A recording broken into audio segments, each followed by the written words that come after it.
अस्सलाम वालेकुम दोस्तों।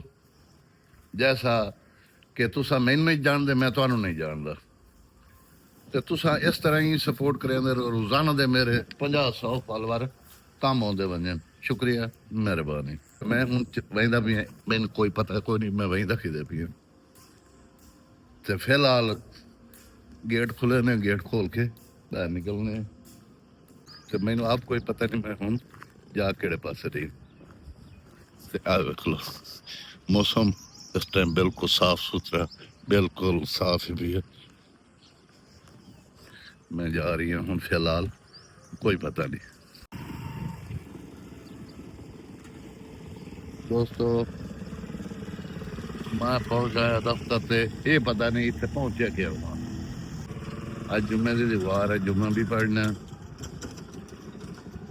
ते जुम्मे तो पहले जो काम है ना वो भी ऐसा करना। आज सानू पेट्रोल नहीं मिलता पिया।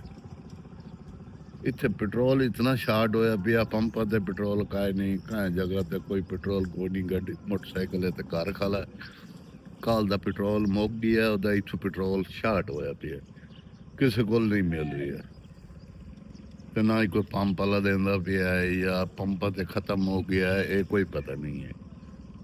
ये गवर्नमेंट की बहुत बहुत मेहरबानी, ये तो चंगा काम किया ने, ताकि पेट्रोल ना मिले ना कोई चले, तो ना ही मोटरसाइकिल कार कारा गार हर बला कार खड़ी रहे। लेकिन मैं एक चीज तो वेदा भी हूं, मैनू नहीं मिलता पिया।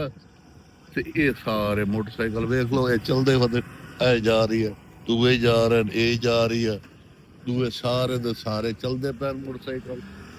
ये क्या वजह, ये तू समझ दस क्या वजह है भी। अजीब काम होया भी।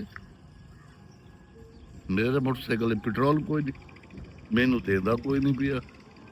मैं फरी तो नहीं लेंगे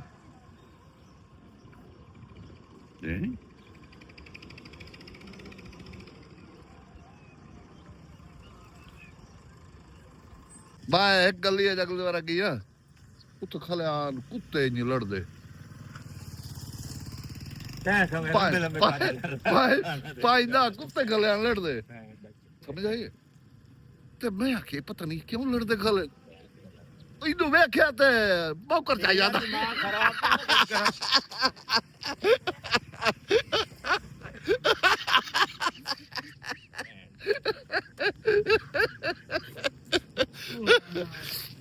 पता लगा ही